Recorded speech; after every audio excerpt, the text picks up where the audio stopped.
Did you know that 77% of people regularly experience physical symptoms caused by stress?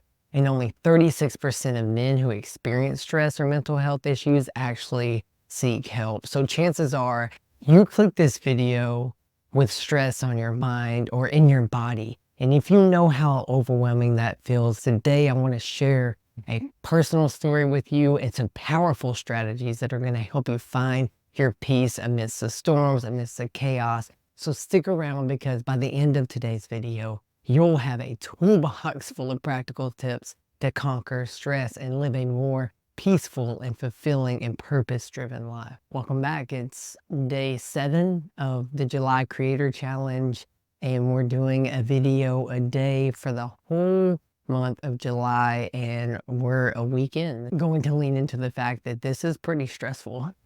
This has been a little bit stressful for me, so I know that today's video is going to not only help you, but it's going to help me as well. Today's prompt is tell about a time that you were really stressed out and overwhelmed, and what did you do to combat that? It was like 2016, and I'm working as the stage manager of one of the live events. It was a women's event for the ministry I used to work for at the time.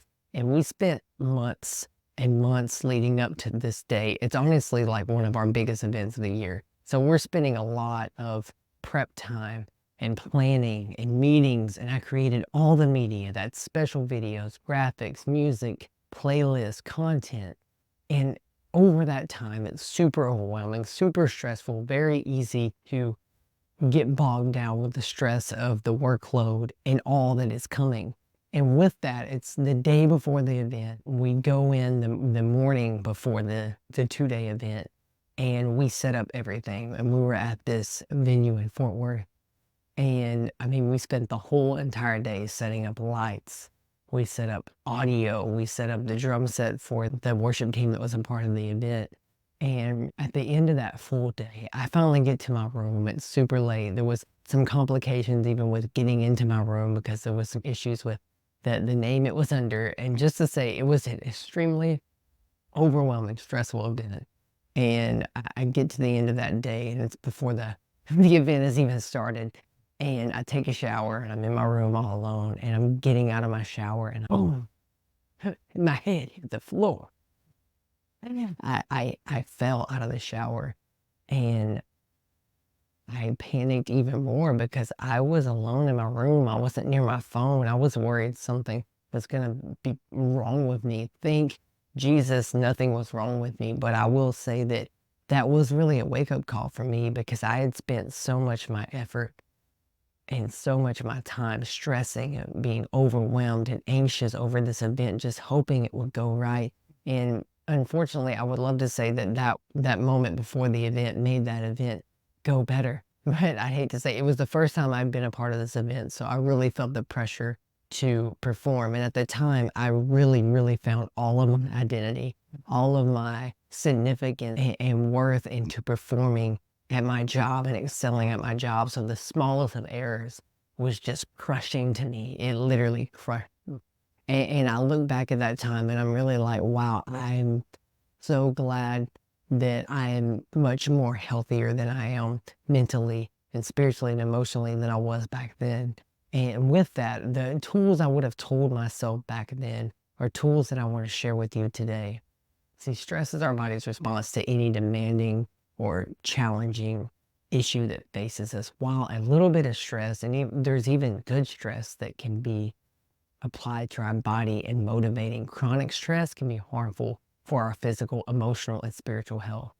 And if we look at the Bible, well, we can see some really great scriptures that mentions stress and anxiety. Philippians 4:6-7, it reads, "Do not be anxious about anything, but in every situation, by prayer and petition, with thanksgiving, present your requests to God.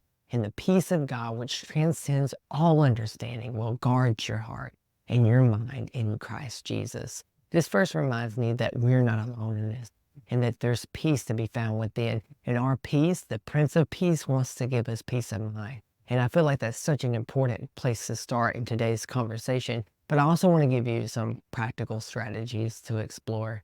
Some of these techniques come from cognitive behavioral therapy, also known as CBT. I might refer to it that way. And one effective method is identifying, challenging, or negative thoughts. For example, if you're feeling overwhelmed by a situation, by a project at work, by the weight and the pressure of providing for your family, then I really want you to take note of this. Take a step back and ask yourself, is this thought from God? Is this thought positive? Is this thought going to propel me forward or pull me back? Is this thought helping or hurting? By reframing our thoughts, we can reduce stress and the approach that we take towards these problems and feeling overwhelmed. Another modality that I'm really learning a lot about in my studies of psychology and mental and emotional awareness and intelligence is neuro-linguistic programming, or known as NLP. And it offers another set of tools. And one technique is anchoring. This is where you associate a state of mind with a specific physical action. This can really help you if you've ever dealt with traumatic situations in your past, like whether it's a certain song or a certain smell, it might transport you back to that time. And it's very easy for our mind to find the commonalities in our life. And even though that song or that situation now isn't what it was where we tied that memory to it, that's what we go back to. And in order to shift that, we can set these new anchors in place that are going to help us realize, I'm getting stressed. How can I replace this with a calming exercise? How can I replace this with remembering to breathe? And speaking of breathing, we can't forget about the power of prayer and meditation. And I mentioned it above about when we bring our requests to God, may we do it with thankful hearts. But more than just prayer being a monologue, it should be a dialogue. It should be a two-way street. It should be a two-way conversation, not just you asking and asking, hoping that God will just be like a jackpot. That's not how we should view our relationship with God, and it's not how we should view our prayer life and our meditation life. I really want to encourage you, if you want to hear the voice of God, it's simple as getting quiet and still enough for long enough that you will hear from him, because he's always speaking. But are you always listening? God can provide that immense comfort and clarity that you are longing for to replace the stress that you are feeling, the overwhelm that you are feeling. And then the next amazing practical tip is building a supportive system, building a community, building a group of people, a circle of friends that you can trust, surrounding yourself with people who understand and support you, not people that are going to be a big pity party where we all talk about the most negative things in our lives, but truly surrounding yourself with people who understand and support. This could be mentors. This could be close friends. This could be church groups. This could be coaches like myself. And I will say one side note is it's Sunday for me, and I've had a full day of serving and being a part of my local church, my local community. And tomorrow I have my men's group, and I'm just excited because I'm truly blown away by when we surround ourselves with the right people, how much more we are able to face and resist and build resilience against being overwhelmed, stressed, and anxious. So it's really important to not only have that community, but have that communication. That really is the key. Communication is the key.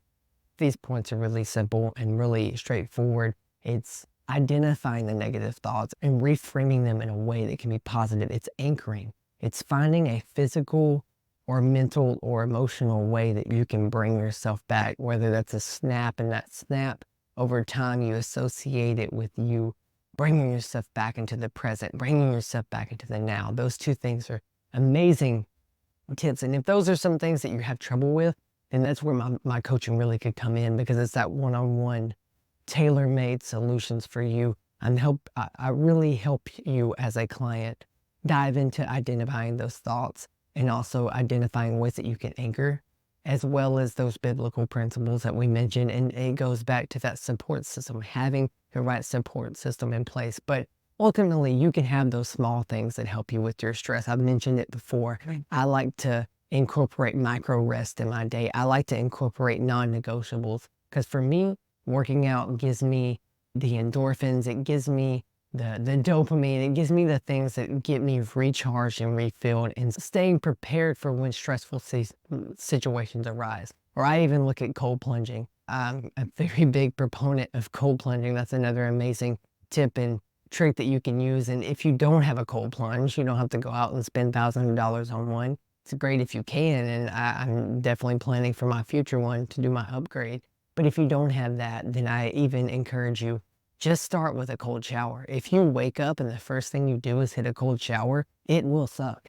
And it will prepare your body to face a stressful situation in a way that in the future you'll be able to better adapt when other situations that are stressful arise. There are plenty of these amazing hacks out there, and I'm really curious, what are some ways that you at home navigate stress and manage stress? I would love to hear it below in the comments. And also, if you have other questions from other topics that you want to hear in future videos, definitely tune into that. And if you haven't seen the previous videos, they'll be in the description. The playlist will be.